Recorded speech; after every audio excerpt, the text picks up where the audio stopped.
ಸಹೋದರರಿಗೆ ನಾನು ಎಲ್ಲರ ಪರವಾಗಿ ಹೃದಯದ ಸ್ವಾಗತವನ್ನು ಕೊಡ್ತಾ ಅವರನ್ನ ವೇದಿಕೆಗೆ ಕರೆಯಬೇಕು ಅಂತ ಪ್ರಾಂಶುಪಾಲರು ಕೇಳ್ಕೊಳ್ತೀನಿ. ಆಗಮಿಸಿ ವಿದ್ಯಾರ್ಥಿಗಳಿಗೆ ಡ್ರಗ್ಸ್ನ ದುಷ್ಪರಿಣಾಮಗಳ ಬಗ್ಗೆ ಮಾಹಿತಿಯನ್ನ ತಿಳಿಸಿಕೊಟ್ಟು ಅರಿವನ್ನು ಮೂಡಿಸುವುದಲ್ಲದೆ ನಶಾ ಮುಕ್ತರಾಗುವ ಯೋಜನೆಗಳ ಒಂದು ಕಾರ್ಯಕ್ರಮವನ್ನು ನೆರವೇರಿಸಿಕೊಳ್ಳಲಿಕ್ಕೆ ಆಗಮಿಸಿರ್ತಕ್ಕಂತಹ ಪ್ರಜಾಪಿತ ಬ್ರಹ್ಮಕುಮಾರಿ ಈಶ್ವರ ವಿಶ್ವವಿದ್ಯಾನಿಲಯದ ಕಳಸ ವಿಭಾಗದ ಇಬ್ಬರು ಅಗ್ರಜರಿಗೂ ಕೂಡ ನಾನು ಈ ಸಂದರ್ಭದಲ್ಲಿ ಎಲ್ಲರ ಪರವಾಗಿ ಸ್ವಾಗತವನ್ನು. ಹಾಗೆ ಈ ಕಾರ್ಯಕ್ರಮಕ್ಕೆ ಪ್ರಜಾಪಿತ ಬ್ರಹ್ಮಕುಮಾರಿ ಈಶ್ವರ ವಿಶ್ವವಿದ್ಯಾನಿಲಯದ ಹಿರಿಯ ಸಹೋದರರು ಆಗಮಿಸಿದಂತಹ ಕಾಲೇಜಿನ ಪ್ರಾಂಶುಪಾಲರಾದ ಶ್ರೀ ಶಿವಕುಮಾರಿ ಅವರಿಗೆ ಸ್ವಾಗತವನ್ನು. ಹಾಗೆ ಈ ಕಾರ್ಯಕ್ರಮಕ್ಕೆ ರಾಷ್ಟ್ರೀಯ ಸೇವಾ ಯೋಜನೆ ಘಟಕ 1ರ ಕಾರ್ಯಕ್ರಮ ಅಧಿಕಾರಿಗಳಾಗಿರ್ತಕ್ಕಂತಹ ಶ್ರೀ ಡಾಕ್ಟರ್ ಸರ್ ಅವರಿಗೆ ಎಲ್ಲರೂ ಪರವಾಗಿ ಸ್ವಾಗತವನ್ನು. ಹಾಗೆ ಈ ಕಾರ್ಯಕ್ರಮಕ್ಕೆ ಆಗಮಿಸಿರ್ತಕ್ಕಂಥ ನಮ್ಮ ಕಾಲೇಜಿನ ಎಲ್ಲ ಬೋಧಕರ ಸಿಬ್ಬಂದಿಗಳಿಗೆ ಆತ್ಮೀಯ ಶಿಕ್ಷಕ ಸಹೋದರ ಸಹೋದರಿಗೆ ಹಾಗೂ ಎಲ್ಲ ಕಾಲೇಜಿನ ವಿದ್ಯಾರ್ಥಿಗಳಿಗೆ ಇಲ್ಲಿನ ಬ್ರಹ್ಮಕುಮಾರಿ ಈಶ್ವರ ವಿಶ್ವವಿದ್ಯಾಲಯ ವತಿಯಿಂದ ನಾವು ನಮ್ಮ ವಾಸಸ್ಥಾನ ಶಾಂತಿಧಾಮವಾಗಿದೆ. ನಮ್ಮ ಪಿತ ಪರಮಾತ್ಮ ಶಾಂತಿಯ ಸಾಗರರಾಗಿದ್ದಾರೆ. ನಾವೆಲ್ಲ ಶಾಂತಿಧಾಮದಿಂದ ಈ ಸೃಷ್ಟಿ ಸ್ಟೇಜಿನಲ್ಲಿ ಪಾತ್ರ ಮಾಡಲಿಕ್ಕೆ ಬಂದಿದ್ದೀವಿ. ನಾವೆಲ್ಲ ವೆರೈಟಿ ಡ್ರೆಸ್ ಅನ್ನು ಹಾಕೊಂಡು ಪಾತ್ರ ಮಾಡ್ತಾ ಇದ್ದೀವಿ. ಹಾಗೆಯೇ ಆಗಸ್ಟ್ 4ನೇ ತಾರೀಕಿನಿಂದ 20ನೇ ತಾರೀಕುವರೆಗೂ ನಶಾಮುಕ್ತ ಭಾರತದ ಬಗ್ಗೆ ಈ ಒಂದು ಭಾರತ ಸರ್ಕಾರ ಈಶ್ವರಿ ವಿಶ್ವವಿದ್ಯಾಲಯದ ವತಿಯಿಂದ 10 ಕೋಟಿ ಜನರಿಗೆ ಈ ಪ್ರತಿಜ್ಞೆ ಮಾಡಿಸಬೇಕು ಭಾರತದ ಎಲ್ಲ ಸ್ಥಾನದ ಕಡೆಯಿಂದ ಅಂತ ಹೇಳಿ ಒಂದು ವಾಗ್ದಾನ ಇದೆ. ಹಾಗಾಗಿ ನಾವು ಕಳಸದಲ್ಲಿ ಸ್ಕೂಲು, ಕಾಲೇಜು ಅಥವಾ ಹಾಸ್ಪಿಟಲ್ ಎಲ್ಲ ಕಡೆ ಈ ಕಾರ್ಯವನ್ನ ಮಾಡ್ತಾ ಇದ್ದೀವಿ. ನಶಾ ಮುಕ್ತ ಭಾರತ ಈ ಕಲಿಯುಗದ ಕೊನೆಯಲ್ಲಿ ಚಿಕ್ಕ ಚಿಕ್ಕವರು ಈ ಒಂದು ನಶೆಗೆ ಅಧೀನರಾಗ್ತಾ ಇದ್ದಾರೆ. ಧೂಮಪಾನ ಅಥವಾ ಏನೆಲ್ಲ ಸೇವನೆ ಇದೆ, ಸಿಗರೇಟ್ ಆಗಿರ್ಬೋದು, ದುಶ್ಚಟಗಳಿಗೆ ಅಧೀನರಾಗಬಾರ್ದು. ಒಂದು ಸಾರಿ ಅದಕ್ಕೆ ಅಧೀನರಾದರೆ ಹೇಳಬಹುದು ನಾನು ಇದಕ್ಕೇನು ಅಂದ್ಕೊಳ್ಳಲ್ಲ ಅಂತ. ಇದೊಂದು ರೀತಿ ಕರೆಂಟ್ ಇದ್ದ ಹಾಗೆ ಹಿಡ್ಕೊಳ್ತು ಅಂತಂದ್ರೆ ಪೂರ್ಣ ರಕ್ತವನ್ನ ಹೀರ್ಕೊಳ್ಳುತ್ತೆ, ಆಮೇಲೆ ಬಿಟ್ಟು ಬಿಡುತ್ತೆ. ಹಾಗಾಗಿ ಶರೀರದ ಶಕ್ತಿ, ಸಂಬಂಧದ ಶಕ್ತಿ, ಹಣದ ಶಕ್ತಿ ಹಾಗೂ ಎಲ್ಲ ಸಮಯದ ಶಕ್ತಿಯನ್ನು ಅಂದ್ರೆ ಬಿತ್ಕೊಂಡು ಬಿಡುತ್ತೆ. ಆ ಯಾವುದೇ ಕಾರಣದಿಂದ ಯಾವುದೇ ಪ್ರಕಾರದ ಒಂದು ನಶೆಯ ಪದಾರ್ಥವನ್ನು ಯಾರೂ ತಗೊಳ್ಬಾರದು.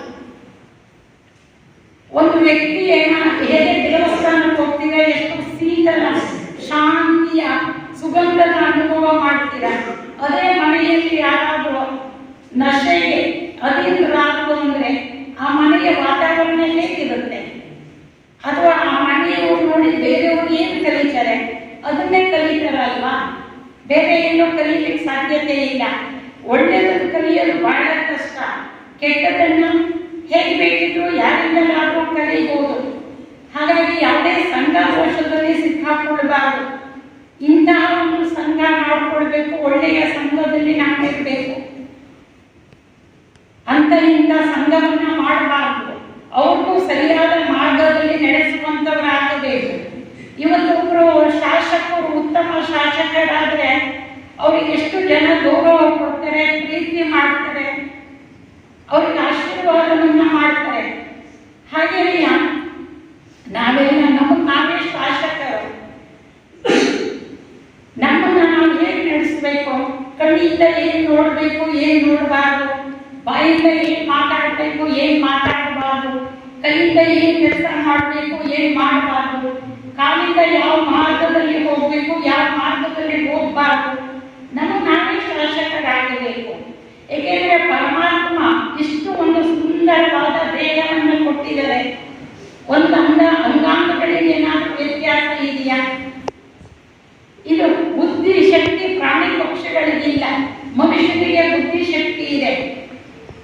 ಏನ್ ಮಾಡಬೇಕು ಏನ್ ಮಾಡಬಾರ್ದು ಅಂತ ಹೇಳಿ ಬುದ್ಧಿಶಕ್ತಿ ಮಾನವನಿಗೆ, ಅದೇ ಪ್ರಾಣಿ ಪಕ್ಷಿಗಳಿಗಿಲ್ಲ ಅಲ್ವಾ? ಎಷ್ಟು ಸುಂದರವಾದ ದೇಹವನ್ನು ರಚನೆ ಮಾಡಿ ಭಗವಂತ ಕೊಟ್ಟಿರೋದನ್ನ ಇಂತಹ ಒಂದು ನಸಲಿ ಪದಾರ್ಥವನ್ನ ತಗೊಳ್ತಾ ಹೋದ್ರೆ ಒಂದೊಂದೇ ಅಂಗಾಂಗಗಳನ್ನ ಕಳ್ಕೊಳ್ಬೇಕಾಗುತ್ತೆ. ಏಕೆಂತಂದ್ರೆ ಆಕಸ್ಮಿಕವಾಗಿ ಯಾವುದಾದ್ರೂ ಅಂಗಾಂಗಗಳಿಲ್ಲ ಅಂದ್ರೆ ಡಾಕ್ಟರ್ ಹತ್ರ ಹೋದಾಗ ಏನ್ ಹೇಳ್ತಾರೆ, ಈ ಅಂಗಾಂಗಗಳನ್ನು ಸರಿಪಡಿಸ್ಲಿಕ್ಕೆ ಅಥವಾ ಬೇರೆದನ್ನ ಜಾಯಿಂಟ್ ಮಾಡ್ಲಿಕ್ಕೆ ಎಷ್ಟು ಅಂದ್ರೆ ಎಷ್ಟು ಖರ್ಚಾಗುತ್ತೆ ಅಂತ ಹೇಳ್ತಾರೆ, ಲಕ್ಷಾಂತರ ರೂಪಾಯಿ ಅಂತ ಹೇಳಿ. ಹಾಗಾದ್ರೆ ಭಗವಂತ ಯಾವತ್ತಾದ್ರೂ ಹೇಳಿದ್ರ ನಿಮ್ಮ ಅಳಿತ ಎಲ್ಲ ಕರ್ಮ ಕರ್ತವ್ಯವನ್ನ ಮಾಡ್ತಾ ರಾಜ್ಯೋಗದ ಅಭ್ಯಾಸವನ್ನ ಮಾಡಿದ್ದೇ ಉಂಟಾದರೆ ಅವರು ಸುಖ ಶಾಂತಿ ನೆಮ್ಮದಿ ಆನಂದ ಸಂತೋಷದಲ್ಲಿ ಜೀವನ ಮಾಡಲಿಕ್ಕೆ ಸಾಧ್ಯತೆ ಇದೆ. ತಾವೆಲ್ಲರೂ ಈ ದೃಢ ಪ್ರತಿಜ್ಞೆ ಮಾಡಿ ಯಾವುದೇ ಕಾರಣದಿಂದ, ಇನ್ನು ಕೆಲವರಿಗೆ ಮೊಬೈಲಿನ ಹವ್ಯಾಸ, ಪ್ರತಿಯೊಬ್ಬರಿಗೂ ಯಾವ ಜೊತೆ ಇಲ್ಲ ಅಂದ್ರೆ ಮೊಬೈಲ್ ಜೊತೆ ಇಟ್ಕೊಂಡಿರ್ತಾರೆ. ಪುನಃ ಮೊಬೈಲ್ ನೋಡ್ತಾ ಇರ್ತಾರೆ. ಇಲ್ಲಿ ಮನಸ್ಸು ಏಕಾಗ್ರ ಆಗುತ್ತೆ. ಹೇಳ್ತಾರೆ ಮನಸ್ಸಿಟ್ಟು ಓದಿ, ಮನಸ್ಸಿಟ್ಟು ಕೆಲಸ ಮಾಡಿ. ಮನಸ್ಸೆಲ್ಲ ಬೇರೆ ಕಡೆ ಇದ್ರೆ ಎಲ್ಲಿ ಮನಸ್ಸಿಟ್ಟು ಓದೋದು, ಮನಸ್ಸಿಟ್ಟು ಕೆಲಸ ಮಾಡೋದು. ಹಾಗಾಗಿ ಮನಸ್ಸಿನ ಏಕಾಗ್ರತೆಯ ಅವಶ್ಯಕತೆ ಇದೆ. ಅದಕ್ಕೆ ಇದ್ರೆ ಮಾತ್ರ ಯೂಸ್ ಮಾಡಬೇಕು ಮೊಬೈಲ್ ಅನ್ನ. ಈ ರೀತಿ ಹಿಡ್ಕೊಂಡು ಕೂತಿರ್ತಾರೆ ಮಕ್ಕಳು. ಅಮ್ಮ ಅಪ್ಪ ಏನಾದ್ರೂ ಕೆಲಸ ಹೇಳಿದ್ರೆ ಸಿಟ್ಟು ಬರುತ್ತೆ ಅವರ ಮೇಲೆ, ಅಥವಾ ಕಳಪೆ ಖಾಲಿಯನ್ನು ಹಾಕಿ ಅಂತ ಸಿಟ್ಟು ಬರುತ್ತೆ. ಸಿಟ್ಟು ಅನ್ನೋದು ಏನಾಯಿತು, ನಮ್ದೆಲ್ಲ ಶಕ್ತಿಯನ್ನ ಕಳ್ಕೊಳ್ಬೇಕಾಗುತ್ತೆ. ಹಾಗಾಗಿ ನಾನು ನಿಮ್ಮೆಲ್ಲರಲ್ಲೂ ಕೇಳ್ಕೊಳ್ತಾ ಇದ್ದೀನಿ, ಈ ಒಂದು ದೃಢ ಪ್ರತಿಜ್ಞೆಯನ್ನ ಮಾಡಿ ನೀವು ಭಾರತದ ಆಧಾರರಾದವರು, ಉದ್ಧಾರ ಮಾಡುವವರು, ದೇಶದ ಉತ್ತರ ಪ್ರಜೆಗಳು, ದೇಶವನ್ನ ಉನ್ನತಿ ಮಟ್ಟಕ್ಕೆ ತಗೊಂಡು ಹೋಗುವವರು. ಆ ಗಾಂಧೀಜಿಯವರು ಬಯಸಿದ್ರು ರಾಮ ರಾಜ್ಯ ಬೇಕು ಅಂತ. ಆ ರಾಮ ರಾಜ್ಯವನ್ನ ತರಲಿಕ್ಕೆ ಯೂತ್ಸು ಹೇಳ್ಬೇಕು, ಎಚ್ಚರ ಆಗಬೇಕು. ನಿಮ್ಮ ಮನೋಸ್ಥಿತಿಯನ್ನ ಶಕ್ತಿಶಾಲಿಯನ್ನ ಮಾಡಿಕೊಳ್ಬೇಕು. ಹಾಗಾಗಿ ನಾವು ಈ ಒಂದು ಪ್ರತಿಜ್ಞೆಯನ್ನು ಇವತ್ತು ಮಾಡೋಣ. ಇದರ ಬಗ್ಗೆ ಬಹಳ ವಿಶಾಲವಾಗಿದೆ, ತಿಳ್ಕೊಳ್ಳಿಕ್ಕೆ ಟೈಮ್ ಕೊಡಬೇಕಾಗುತ್ತೆ. ನೀವೆಲ್ಲರೂ ಹಿಂಗೆ ಈಶ್ವರಿ ವಿಶ್ವವಿದ್ಯಾಲಯ ಇದೆ, ತಾವೆಲ್ಲರೂ ಬಂದು ಭಾಗಿಯಾಗಿ ತಮ್ಮ ಜೀವನವನ್ನು ಶ್ರೇಷ್ಠ ಸಫಲ ಮಾಡಿಕೊಳ್ಬೇಕು. ಎಲ್ಲರಿಗಿಂತಲೂ ಮನುಷ್ಯನಿಗೆ ಸಮಯ ಅಮೂಲ್ಯವಾದದ್ದು. ಈ ಟೈಮಲ್ಲಿ ನೀವು ವಿದ್ಯೆ ಕಡೆ ಗಮನ ಕೊಡಲೇಬೇಕು. ಹಾಗೆಲ್ಲ ಒಂದು ದಿವಸ ಹೋಗಲಿಲ್ಲ ಅಂದ್ರೆ ಪರವಾಗಿಲ್ಲ, ಕಳೆದೋಗಿರುವ ಸಮಯ ಯಾವತ್ತೂ ವಾಪಸ್ ಬರಲ್ಲ. ಬೇರೆ ಎಲ್ಲರನ್ನು ವಾಪಸ್ ತಗೊಳ್ಬೋದು, ಆದರೆ ಕಳೆದೋಗಿರುವ ಸಮಯ ವಾಪಸ್ ಬರಲಿಕ್ಕೆ ಸಾಧ್ಯತೆ ಇಲ್ಲ. ಈ ಒಂದು ವಿದ್ಯಾಭ್ಯಾಸದಲ್ಲಿ ನೀವು ಎಷ್ಟು ಗಮನ ಕೊಟ್ಟು ಓದ್ತೀರಿ, ಎಷ್ಟು ಟೈಮನ್ನು ಸಫಲ ಮಾಡ್ತೀರಿ, ಭವಿಷ್ಯ ನಿಮ್ಮದು ಅಷ್ಟು ಉಜ್ವಲ ಆಗಲಿಕ್ಕೆ ಸಾಧ್ಯತೆ ಇದೆ ಅಂತ ಹೇಳಿ ನಾವು ಈ ಒಂದು ಪ್ರತಿಜ್ಞೆ ಮಾಡಿಸ್ತೀವಿ. ದೃಢ ಪ್ರತಿಜ್ಞೆ ಮಾಡಿ. ಏನೋ ಹೇಳಿದ್ರು ನಾವು ಕೇಳಿದೀವಿ ಅಂತ ಆಗಬಾರ್ದು. ಈ ದೃಢ ಪ್ರತಿಜ್ಞೆಯನ್ನು ಮಾಡಿ ಅದರಂತೆ ನಡೆಯಲಿಕ್ಕೆ ಎಲ್ಲರೂ ನಡೆಯಿದ್ದೀರಿ ಅಂದ್ರೆ ಕೈ ಎತ್ತಿ ಆಗುತ್ತಾ? ಎಲ್ಲರೂ ನಡೆಯಲಿಕ್ಕೆ ಯಾವ ಅಂದ್ರೆ ದಶಾಮುಕ್ತತೆಯ ಬಗ್ಗೆ ಹೇಳೋದು ಇನ್ನೇನು ಹೇಳ್ತಾ ಇಲ್ಲ.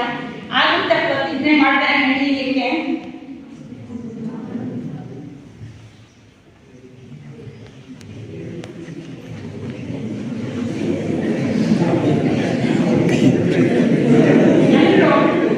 ಎತ್ತಿಟ್ಕೊಳ್ಬೇಕಾಗುತ್ತೆ. ಎಲ್ಲ ನಿಂತ್ಕೊಳ್ಳಿ.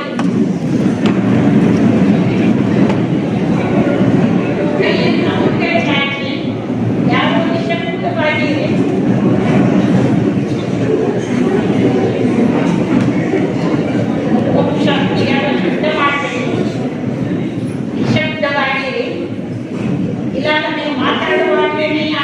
ಈ ಕಡೆ ಮನಸ್ಸು ಹೋಗುತ್ತೆ. ನಾನು ಎಲ್ಲ ಪ್ರಕಾರದ ನಶೆಯಿಂದ ಮುಕ್ತರಾಗುತ್ತಿದ್ದೇನೆ.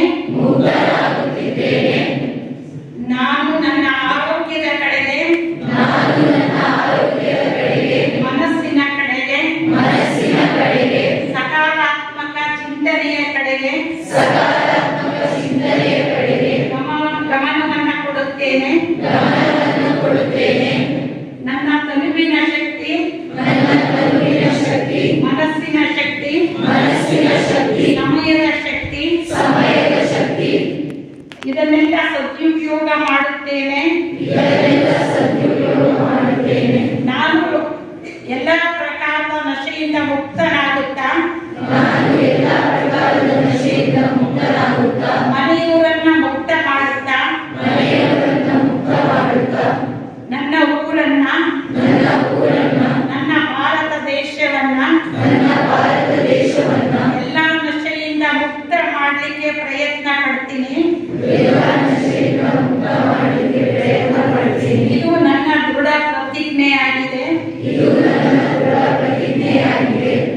ಓಂ ಶಾಂತಿ, ಓಂ ಶಾಂತಿ, ಓಂ ಶಾಂತಿ, ಓಂ ಶಾಂತಿ, ಓಂ ಶಾಂತಿ, ಓಂ ಶಾಂತಿ. ವಿಡಿಯೋ ನೋಡಿದ್ದಕ್ಕೆ ಧನ್ಯವಾದಗಳು. ಮುಂದಿನ ವಿಡಿಯೋದಲ್ಲಿ ಸಿಗೋಣ. ಕ್ಷಣ ಕ್ಷಣದ ಸುದ್ದಿಗಾಗಿ ವೀಕ್ಷಿಸಿ ನ್ಯೂಸ್ ಕರ್ನಾಟಕ, ಸದಾ ನಿಮ್ಮ ಜೊತೆ.